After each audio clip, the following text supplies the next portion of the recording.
Roman Polanski, Bertrand Cantat, j'entends dire qu'il serait impossible de séparer l'homme de l'artiste. Eh bien, laissez-moi vous dire que c'est faux.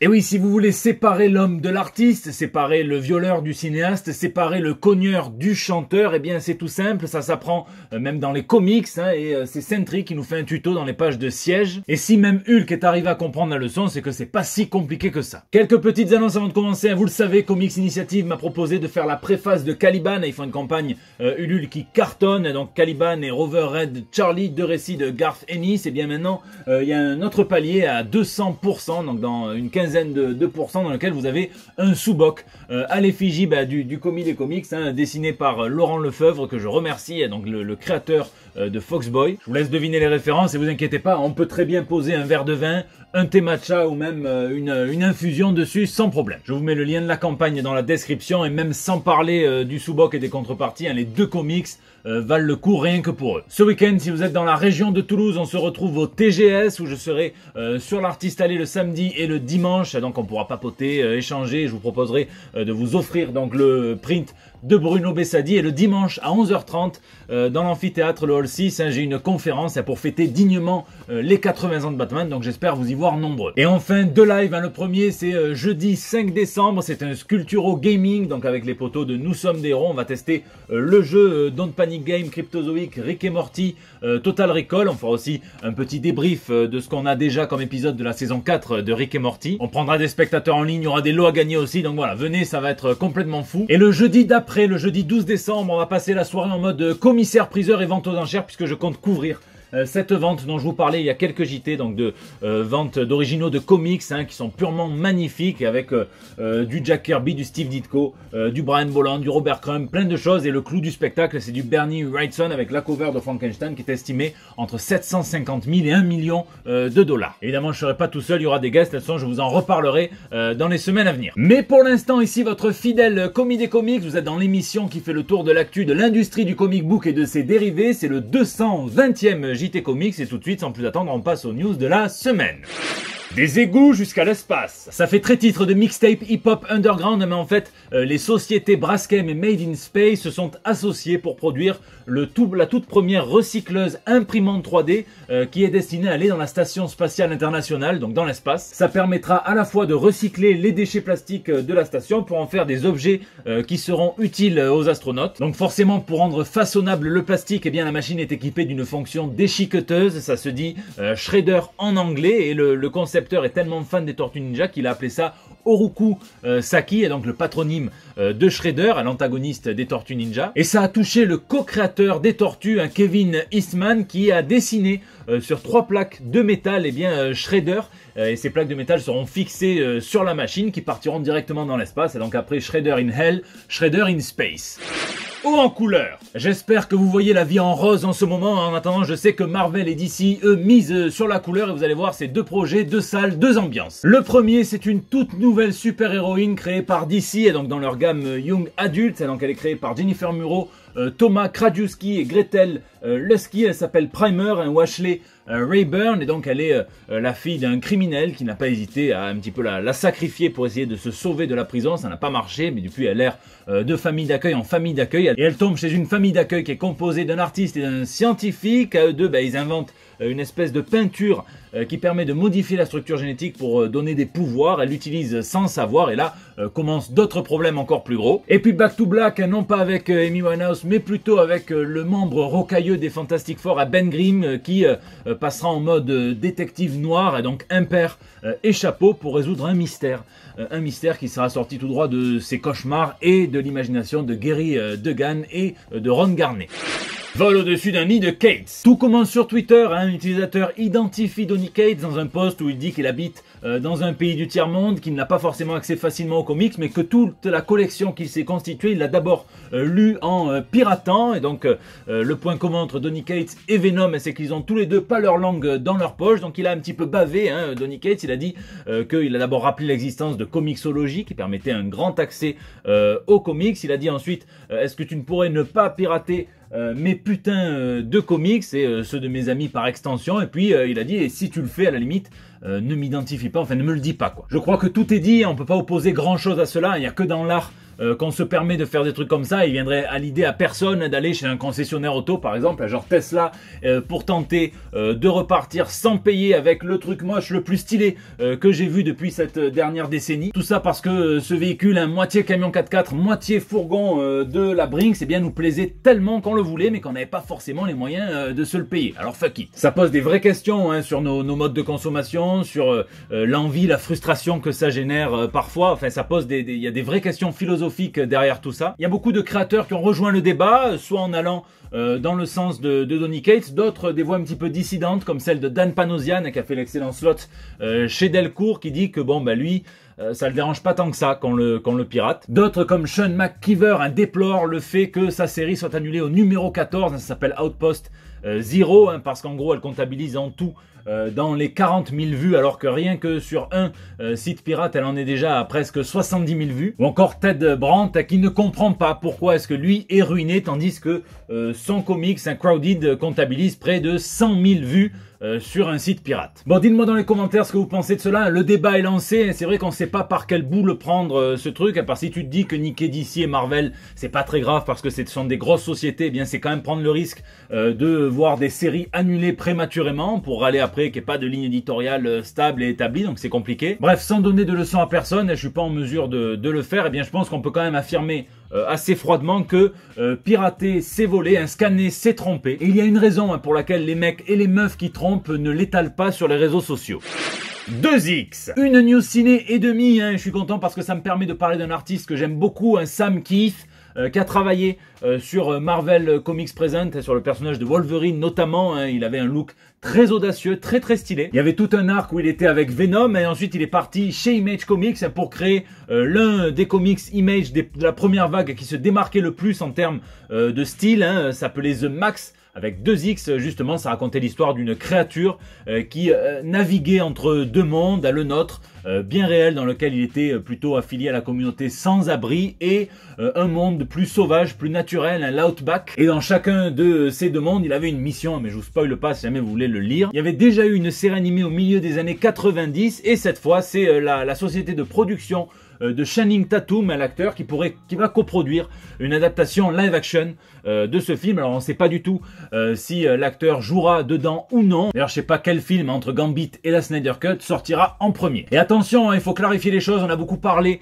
d'un Joker numéro 2, mais c'est faux. Il n'est pas en route ce film. Évidemment, c'est Todd Phillips qui clarifie, qui dit que il en a parlé avec les cadres de la Warner, forcément, quand il était à des dîners pour promouvoir le film. En tournée, ils en ont parlé parce que ça a cartonné, mais il n'y a rien d'officiel, il n'y a rien de signé. Mais j'ai la preuve qui ment, puisqu'en exclusivité, je vous donne les premières images du Joker numéro 2. Alors là, moi, je comprends plus rien, ça va trop loin, c'est trop mystérieux.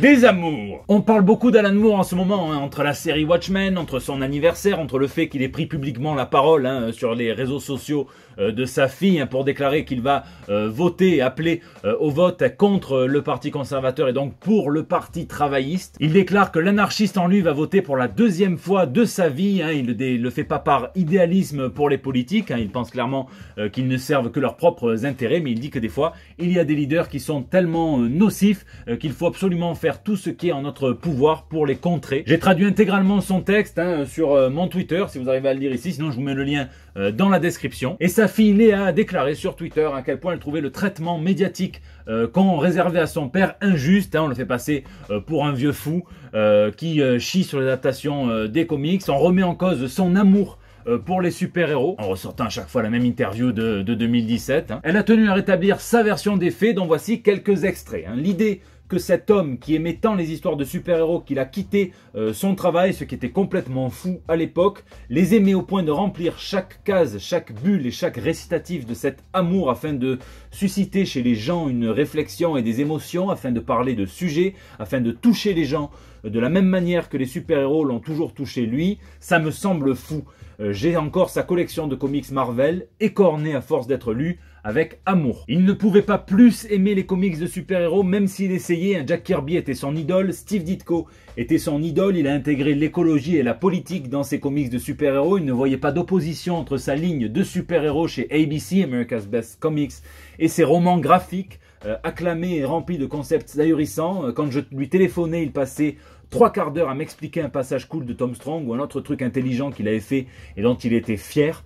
Son problème, c'était que le médium qu'il adorait était dirigé par des despotes corrompus, qu'on abusait des magiciens du genre, que leur contribution n'était pas valorisée, qu'elle leur était volée. Il détestait ça déjà avant Watchmen. Il savait que Kirby s'était fait avoir, donc quand ça lui est arrivé, et encore, et encore, et encore, et encore, ce n'était pas seulement une affaire qui a mal tourné ou un peu de malchance, ça l'a brisé. Ce qu'il aimait le plus, ce à quoi il a consacré tout son temps et toute son énergie pendant toute sa vie, il ne pouvait désormais plus le faire. Il a rempli ses obligations envers ses collègues créateurs, il a fait les projets qu'il pouvait contrôler et posséder entièrement, mais il ne voulait plus parcourir les étagères de comics. C'est tellement triste que ça me brise le cœur. Donc pour les gens qui prospèrent maintenant dans cette incroyable industrie où tout le monde peut trouver son créneau, où il y a tant de comics que nous ne pourrions pas tous les acheter, dire qu'il est inacceptable qu'Alan Moore déteste les super-héros ou ce qu'ils sont devenus pour lui est incroyable. De le voir catalogué comme ce bon vieux fou d'Alan Moore encore et encore sans que les gens ne sachent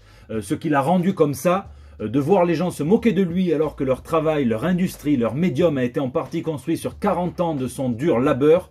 Je n'ai pas le cœur brisé, mais je suis vraiment déçu, merde. Imaginez qu'il ne se soit pas fait baiser, qu'au lieu d'être Alan Moore, le grincheux qui hurle depuis sa caverne, il est passé ces 40 dernières années à sortir bouquin après bouquin pour DC et les autres, à créer un vaste univers rempli de super-héros qui l'affectionnent, à aimer les comics. C'est sacrément dommage. Elle fait évidemment référence à ses embrouilles avec Marvel et Eclipse Comics pour Miracle Man, avec DC pour Watchmen, avec Jim Lee et Wildstorm au sujet de America's Best Comics. Il y a plein de trucs passionnants que je pense un jour développer dans des vidéos. Maintenant, je vous laisse me dire ce que vous en pensez dans les commentaires, mais moi, je voulais absolument vous livrer son message.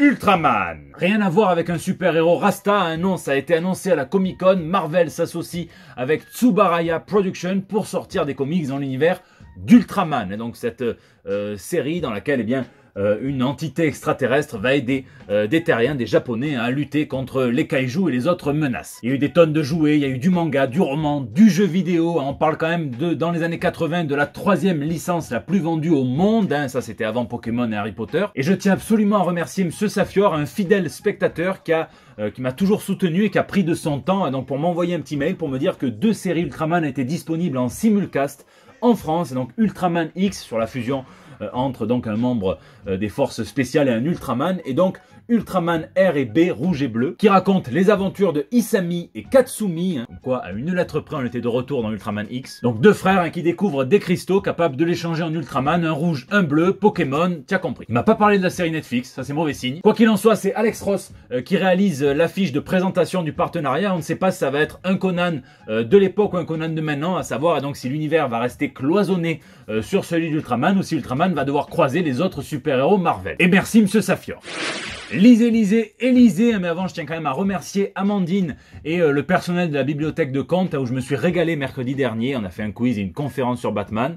Je remercie Cyril, Thomas, enfin tous ceux qui sont venus. Le gérant du groupe Marvel Now sur Facebook, auquel il faut que je m'abonne, j'ai pas oublié. Cette semaine j'ai enfin lu le Batman Damned jusqu'au bout, j'en ai fait une petite review sur les réseaux sociaux, mais on va dire que c'est un ouvrage qui est intertextuel, métatextuel, sublime mais défectueux, hein, notamment sur la fin. Alors moi j'adore quand un comics fait référence à un autre, et là on a clairement du Dark Knight Returns, on a du Arkham Asylum, on a du The Killing Joke qui est partout. C'est vrai qu'on reste pas mal dans le flou, c'est clairement une suite au Joker, donc si vous n'avez pas lu le Joker hein, de Bermejo et d'Azzarello, eh bien il faut le lire. Et j'espère qu'il y aura peut-être un 3e opus, ça formera une trilogie qui permettra peut-être de mieux comprendre les choses. Et moi ce qui me gêne quand même le plus, c'est d'incorporer un petit peu d'occulte et de mystique dans les origines de Batman. Ça, Garth Ennis l'a fait avec le Punisher, il a très bien fait, mais je pense que Batman, c'est pas la peine. Ouais, ça reste quand même une demi-molle rétinale du début jusqu'à la fin, hein, donc bon, ça vaut quand même le coup rien que pour ça. Dans ma boulimie d'ouvrage théorique sur Batman, j'ai lu l'ouvrage Batman Origins de Justine Marzac, qui est cool, mais bon, hein, c'est sûr qu'après avoir lu celui de Siegfried, c'est un peu compliqué de passer derrière quand même, mais bon, voilà, c'est pas indispensable. Je sais que l'autrice Justine Marzac essaye de faire éditer un ouvrage sur Alan Moore et sur son œuvre, donc là voilà, croyez-moi, je serai au rendez-vous aussi. J'ai également fini le roman Eldorado, dont je vous avais déjà parlé, hein, donc de Laurent Godet, que m'a offert Maxence, et bon, je me suis j'ai clairement pris une putain de claque, je me suis régalé. Et je pense clairement, j'ai envoyé ça d'ailleurs à Joshua Dysart, je pense que ça peut l'intéresser, qu'il y a quelque chose à faire en comics avec ça. Je vous laisse me dire ce que vous avez lu, hein, puisque c'est la fin de ce JT. Je vous remercie de l'avoir suivi, hein, je remercie vous qui êtes toujours de plus en plus nombreux à vous abonner sur la chaîne, à mettre des pouces bleus, à partager, à commenter, à tweeter, à retweeter, à facebooker, à instagrammer, enfin vous savez ça mieux que moi. Donc n'hésitez pas à réagir hein, dans les commentaires sur YouTube où je réponds à chacun d'entre vous, bien sur les réseaux sociaux, sur Facebook, sur Twitter, sur Instagram et maintenant sur Discord. Je vous donne rendez-vous ce week-end au Toulouse Game Show et n'oubliez pas dimanche 11h30 une conférence sur Batman et sinon eh bien la semaine prochaine pour des nouvelles toutes fraîches. Même Daken il a compris comment séparer l'homme de l'artiste avec le Punisher. Après ils ont essayé de le réassembler, hein, c'est là que ça tourne mal. Mais bien quand même, hein, c'est à lire Franken Castle.